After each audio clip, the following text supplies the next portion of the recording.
بسم اللہ الرحمن الرحیم فالانسب فی التفصی الی ان یقال ان نسبت الملک الی الفضولی فضول العاقد لنفسه فی قوله تملکت منک و قول غیره له ملکتک لیس من حیث ہوا بل من حیث جعل نفسه مالکا الی آخرہ۔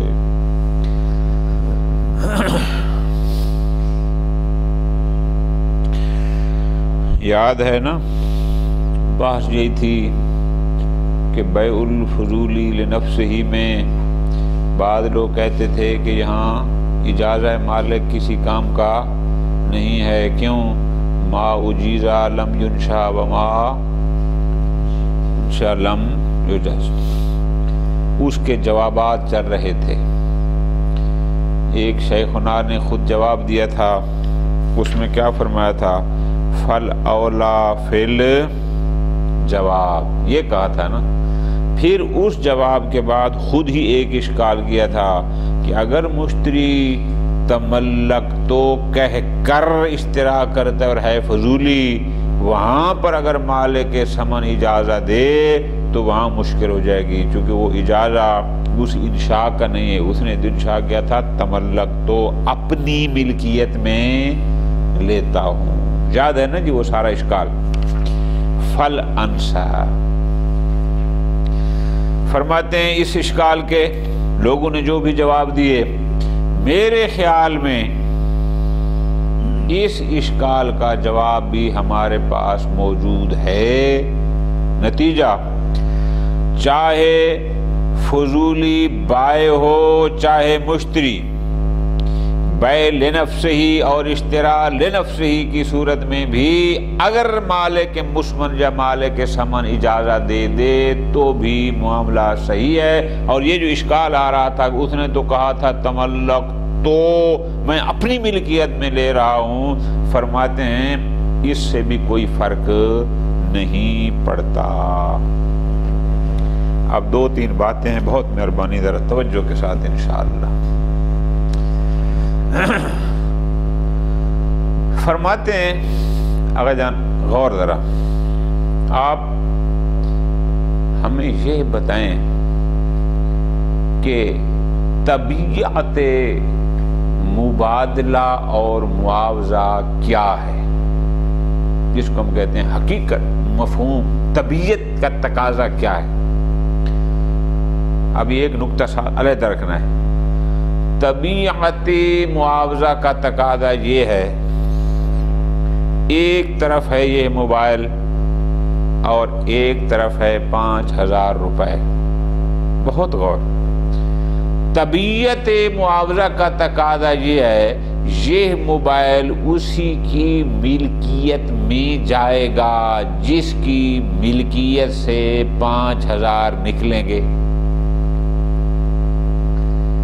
اور 5000 اسی کی ملکیت میں منتقل ہوگا جس کی ملکیت سے یہ موبائل خارج ہوگا۔ یہ حقیقت معاوضہ اسی کو ہے یا نہیں ہے؟ یہ بار بار پڑھ، بالکل یہی، یہ حقیقت ہو گئی نا۔ ٹھیک، اب حقیقت کیا ہوگا؟ جس کی ملکیت سے، اس سطر کو یاد رکھیں گے پھر اگلا ملائیں گے تو بالکل آسان ہو جائے گا۔ حقیقت معاوضہ، طبیعت مبادلہ کا تقاضا یہ ہے، جس کی ملکیت سے ثمن نکلے گی مسمن اسی کی ملکیت میں جائے گا۔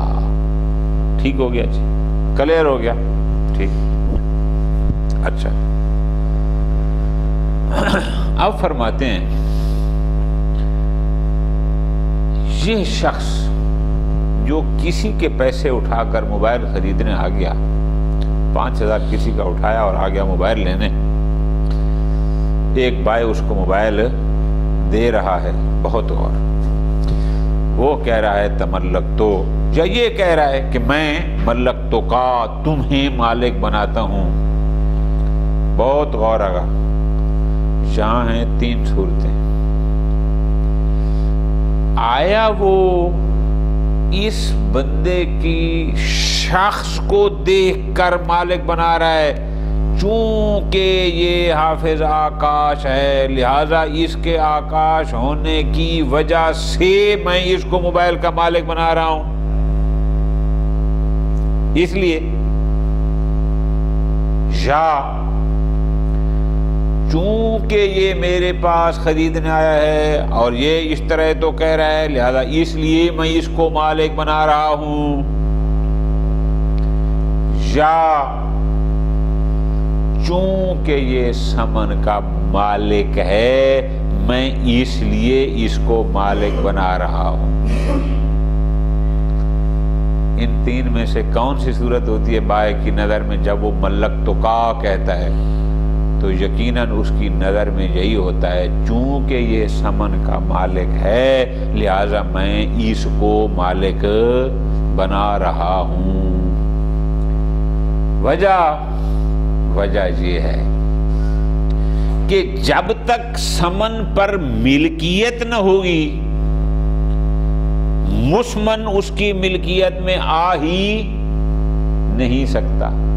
جب تک بندہ 4000 کا مالک نہ ہو 5000 کا موبائل اس کی ملکیت میں آ ہی نہیں سکتا۔ بہت ترتیب سے چلنا ہے۔ اچھا اب 5000 کی مالکیت دو طرح کی ہے، ایک ہوتی ہے مالکیت واقعیہ اور ایک ہوتی ہے مالکیت ادعائی۔ واقع میں نہیں ہے لیکن وہ دعویٰ یہ کرتا ہے کہ میں مالک ہوں۔ بڑی آسان سی مثال میرے ذہن میں اس وقت آئی کہ اگر ایک بندہ دکاندار کے پاس جائے اور اس کو یہ کہے یار یہ میں 5000 فلاں کے اٹھا کے لایا ہوں بس تو جلدی جلدی ذرا مجھے موبائل دے دے، وہ اس کو دے گا؟ یعنی اگر وہ یہ کہہ دے کہ میں فلاں کے 5000 اٹھا کے لایا ہوں بس تو مجھے موبائل دے دے، دکاندار کبھی اس کو ٹھیک ہو گیا نا جی؟ اچھا لیکن اگر دکاندار کے پاس یہ کہتا ہے کہ یار میرے پاس 5000 ہیں تو میں چیز رہنا چاہتا ہوں بس میرے پاس ہیں اتنے اور ہیں نہیں، یعنی ایسا تاثر دے کہ یہ میرے اپنے ہیں، تب وہ دینے پر تیار ہوگا۔ کیوں؟ یہاں نقطہ ہے، کیوں؟ چونکہ اس مشتری کو پتہ ہے جب تک سمن کی مالکیت کو ظاہر نہیں کروں گا مسمن ملکیت میں آ ہی نہیں سکتا۔ کیوں؟ وہ پہلی سطر جو میں نے گزارش کی تھی، کون سی؟ چونکہ طبیعت معاوضہ کا تقاضا ہی یہی ہے کہ سمن اسی کی ملکیت میں جاتا ہے جس کی ملکیت سے سمن خارج ہوتی ہے۔ اب اس مشتری کو اس بات کا پتہ ہے لہذا وہ دعویٰ کرے گا، ادعا کرے گا کہ یہ سمن میری ہے۔ اب وہ جب بائے کے سامنے کہتا ہے تملک تو ہاذا، تو اس کے ذریعے وہ کیا بتانا چاہ رہا ہے؟ یہی بتانا چاہ رہا ہے نا کہ چونکہ سمن میری ملکیت سے خارج ہو رہا ہے لہذا مسمن بھی میری ملکیت میں آ رہا ہے، یہی بتانا چاہ رہا ہے نا، چونکہ میری ملکیت سے۔ کیوں؟ چونکہ حقیقت یہی ہے، حقیقت یہی ہے کہ جہاں سے سمن جائے گا مسمن بھی وہاں جائے گا۔ ایک اور اس کو پتہ ہے جب تک سمن کی مالکیت ظاہر نہیں کرے گا مسمن اس کی ملکیت میں آ ہی نہیں سکتا۔ اب یہ بندہ ادعاً، الفاظ پہ غور آقا جان، ادعاً سمن کی ملکیت کی بات کر رہا ہے، واقع میں نہیں ہے۔ لیکن ہم جب حقیقت معاوضہ کو دیکھتے ہیں تو واقع میں مسمن وہیں منتقل ہوگا جو سمن کا مالک حقیقی ہوگا۔ ٹھیک؟ آپ آئیں اپنے محل باس میں، مشتری نے کہہ دیا تملک تو، بے شک کہتا رہے، بے شک اپنے آپ کو ظاہر کرتا رہے کہ میں مالک ہوں، ہے تو نہیں نا۔ معاوضات وہاں ہوتا ہے، مسمن نے وہاں جانا ہے جو مالک دراہم ہوگا۔ پس اگر مالک دراہم او 5000 کا مالک اجازت دے دے کہ میں اس پر راضی ہوں تو گویا کیا ہوگا؟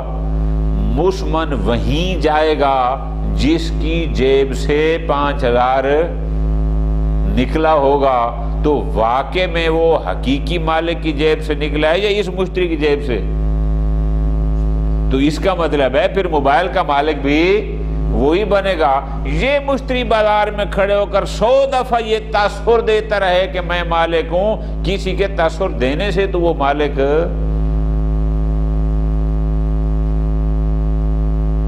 ٹھیک ہو گیا نا۔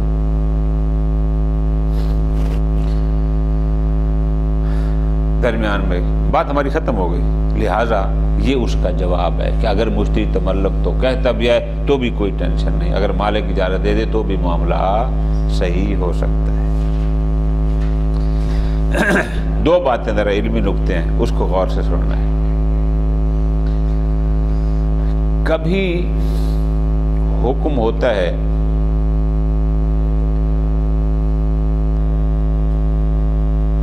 ایک ایسی قید پر،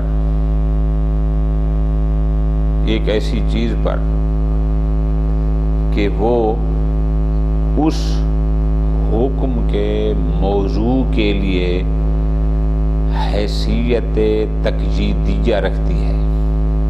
کیا مطلب؟ یعنی حکم کا موضوع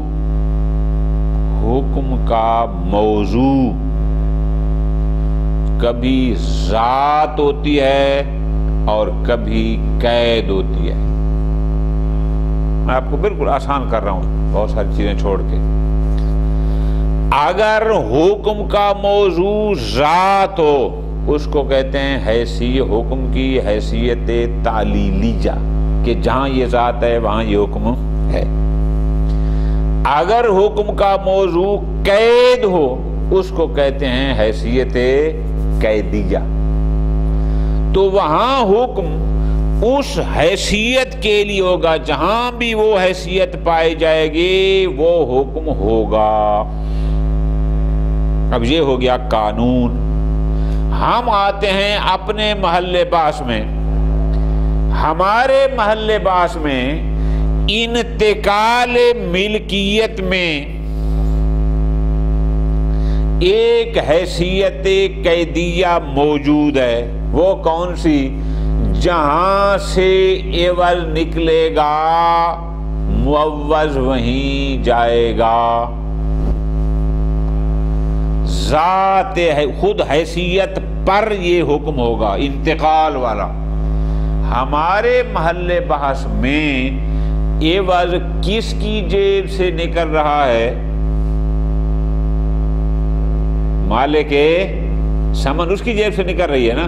تو انتقال اس حیثیت قیدیہ پر ہے کہ جہاں سے عوض نکلے گا معوض وہیں جائے گا، جہاں سے ثمن نکلے گی مسمن وہیں جائے گا۔ اب درمیان میں ایک بندہ کھڑا ہے جو ادعا کر رہا ہے کہ میں مالک ہوں، انتقال والا حکم تیرے ادعا پر نہیں ہوگا، واقع پر ہوگا، حقیقت پر ہوگا، اور حقیقت میں جو ثمن کا مالک ہے مسمن کا مالک بھی وہی ہوگا۔ لہذا جناب مشتری فضولی تیری مرضی تو تملک تو کہتا رہے، جا ادھر بائے بے شک ملک تو کا کہتا رہے، اس ادعائے ملکیت سے مالک نہیں بنتا۔ مسمن کا مالک وہی بنے گا جو واقع میں ثمن کا مالک ہوگا۔ نتیجہ اگر مشتری اشتراء نفس ہی کرتا ہے اور کہتا ہے تملک تو، یا بھائی اس کو کہتا ہے ملک تو کا، اس سے کوئی فرق نہیں پڑتا۔ اگر ثمن کا مالک اجازت دے دے تو بھی معاملہ صحیح ہے۔ لہذا اس اشکال سے ہمیں کوئی فرق نہیں پڑتا۔ اس اشکال کا جواب یہ ہے۔ ٹھیک ہو گیا؟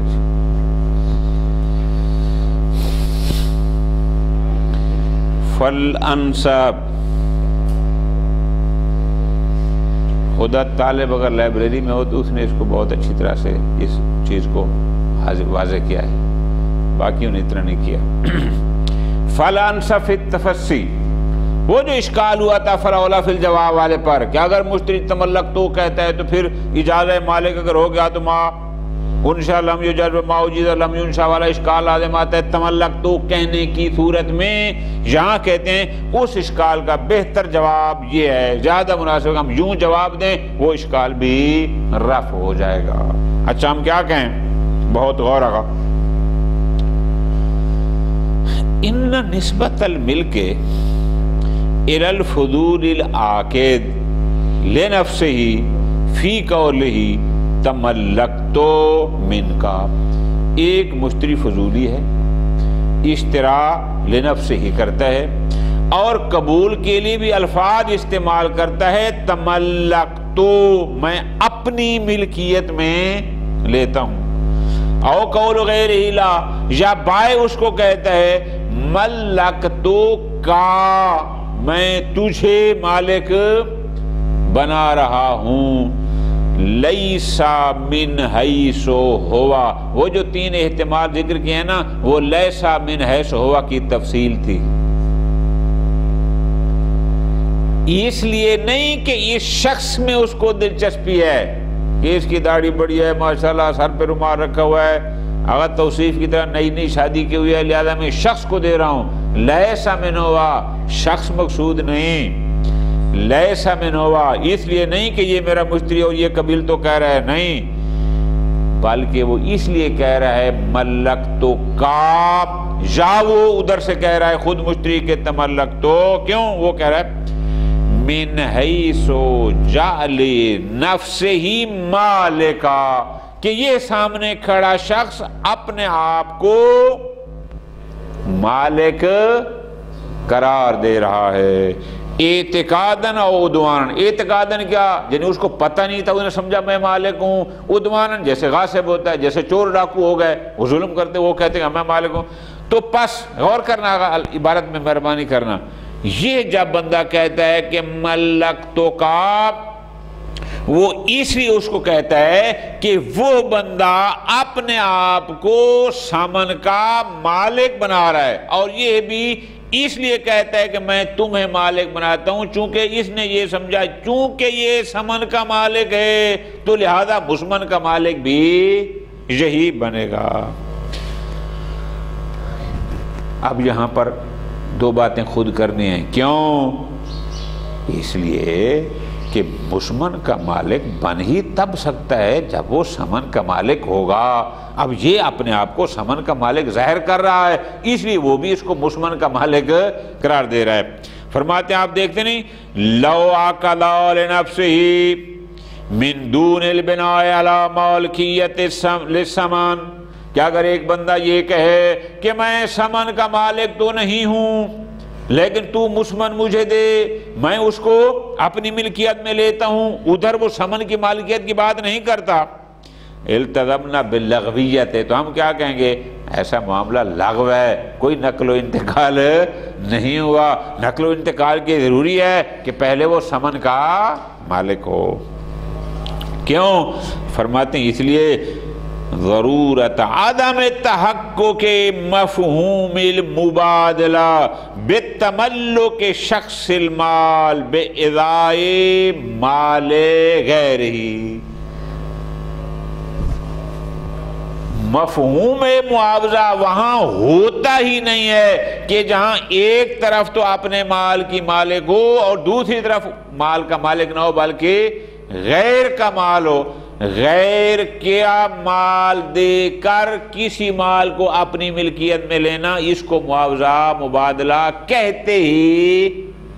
حقیقت معاوضہ یہ ہے کہ اپنی ملکیت سے چیز نکال کے اس کو دو تو جواباً اس کی چیز بھی اس کی ملکیت سے نکل کر آپ کی جیب میں آئے گی۔ خوب پس فرماتے ہیں فَلَوْ لَمْ يَكُنْ أَحَدُهُمَا، نہیں سوری اوپر کدھر گیا، فَالْمُبَادِلَةُ الْحَقِيقِيَّةُ مِنَ الْعَوَاقِدِ النَّفْسِ، پس جو شخص بھی بیل نفس ہی کر رہا ہے یا اشترار نفس ہی کر رہا ہے، اب یہاں پر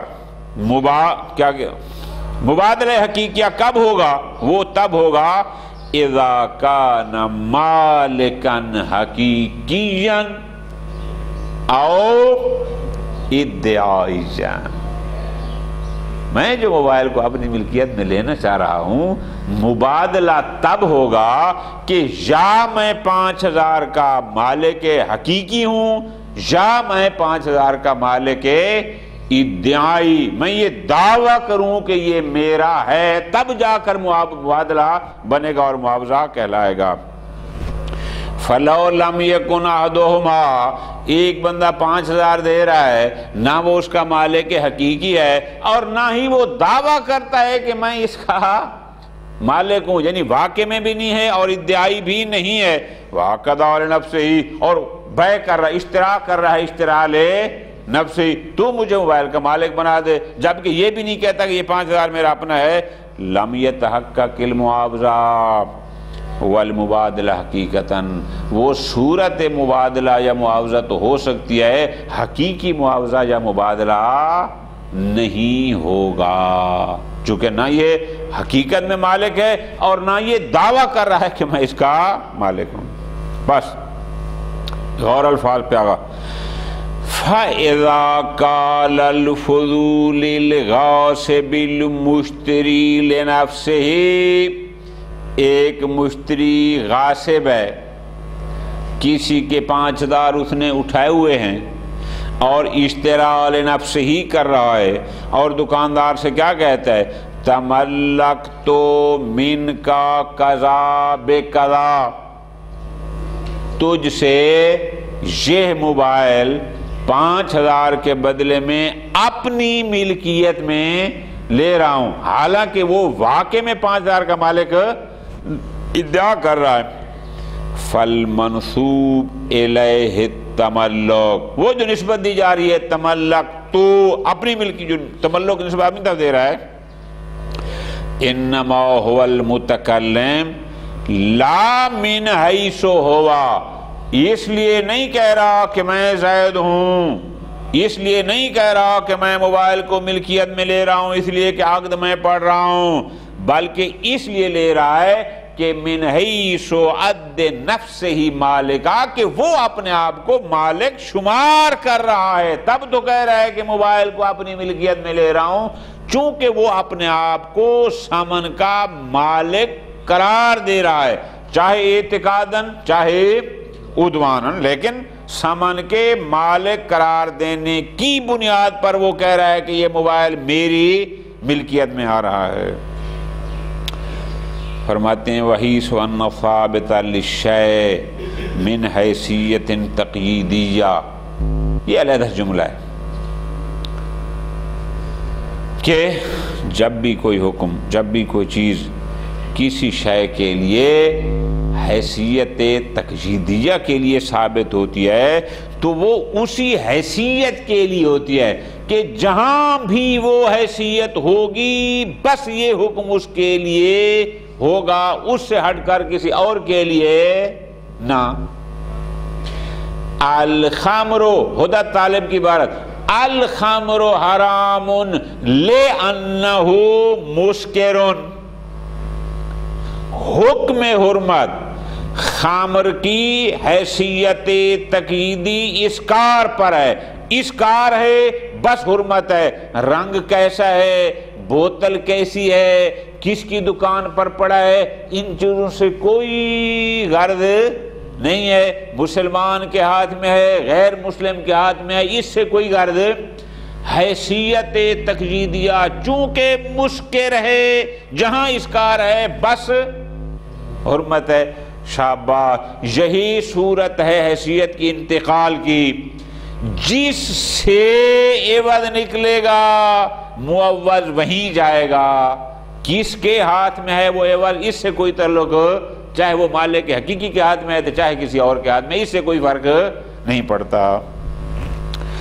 خوب، فالمسند الیہ التملک، بے شک یہ کہہ رہا ہے کہ تملک تو میں اس موبائل کو اپنی ملکیت میں لے رہا ہوں، تو ہم جواب میں کہیں گے تو بے شک کہتا رہے، مسمن اسی کی ملکیت میں جائے گا جو مالک ثمن ہوگا، چونکہ انتقال میں حیثیت تقییدی مراد ہے۔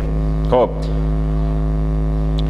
الا ان الفضولی، لیکن یہ جو فضولی کھڑا ہے مشتری جو کسی کے پیسے اٹھا کر آیا ہے، لما بنا علی انہ المالک، اس نے بنا رکھی ہے کہ وہ مالک ہے، وہی مسلط علی ثمن ہے، لہذا اس نے اسند ملک المسمن، اور اس نے مسمن کی ملکیت کا اسناد اپنی طرف کر دیا کہ جو ثمن کا بدل تھا نفس سے، اس سے کوئی فرق نہیں پڑتا۔ اس نے بے شک کہہ دیا کہ میں اس کو اپنی ملکیت میں لے رہا ہوں، بے شک کہتا رہے، لیکن انتقال حیثیت تقییدیہ پر ہے، جہاں سے سامان آئے گا مسمن وہیں جائے گا۔ بے شک ابھی 5000 اس کے ہاتھ میں تھا، یہ اس پر مسلط تھا، اس نے کہہ دیا کہ اپنی ملکیت میں لیتا ہوں، کوئی فرق نہیں پڑے گا۔ پس فل اجازت الحاصل من المالک، بے شک اس نے اشتراء نفس ہی کیا ہے، بے شک اس نے لفظ تملک تو استعمال کیا ہے، کرتا رہے۔ اگر مالک اجازت دے دے، وہ جو اصل 5000 کا مالک تھا، اگر وہ اجازت دے دے تو اس اجازت کا تعلق، وہ اجازت متعلقۃ بانشاء الفضولی، اس کا تعلق ہوگا انشاء فضولی۔ فضولی نے انشاء یہ کیا تھا، چونکہ میں ثمن کا مالک ہوں لہذا مسمن میری ملکیت میں ہے۔ اب اگر مالک حقیقی اجازت دے دے تو اس کا مطلب ہے جو بھی ثمن کا مالک ہے مسمن اسی کی ملکیت میں جائے گا۔ فرماتے ہیں پس فائل اجازت الحاصلۃ من المالک متعلقۃ بانشاء الفضولی، فضولی نے کیا انشاء کیا تھا؟ وہ کیا تھا؟ التملک المسند الی مالک ثمن، کہ اس موبائل کا مالک وہی ہوگا جو مالک ثمن ہے، وہو حقیقتاً نفس المجیز، تو ثمن کا مالک میں مجیز تھا، یہ مشتری نہیں تھا۔ فَيَلْزَمُ مِنْ ذَلِكَ، پس اس سے لازم آئے گا کہ مسمن بھی اسی مجیز کی ملکیت میں جائے، لہذا اگر کوئی مشتری فضولی تملک تو کہہ بھی صحیح تو اس سے کوئی فرق نہیں پڑتا، بس معاملہ صحیح ہے۔ صلی اللہ علیہ محمد وعلیہ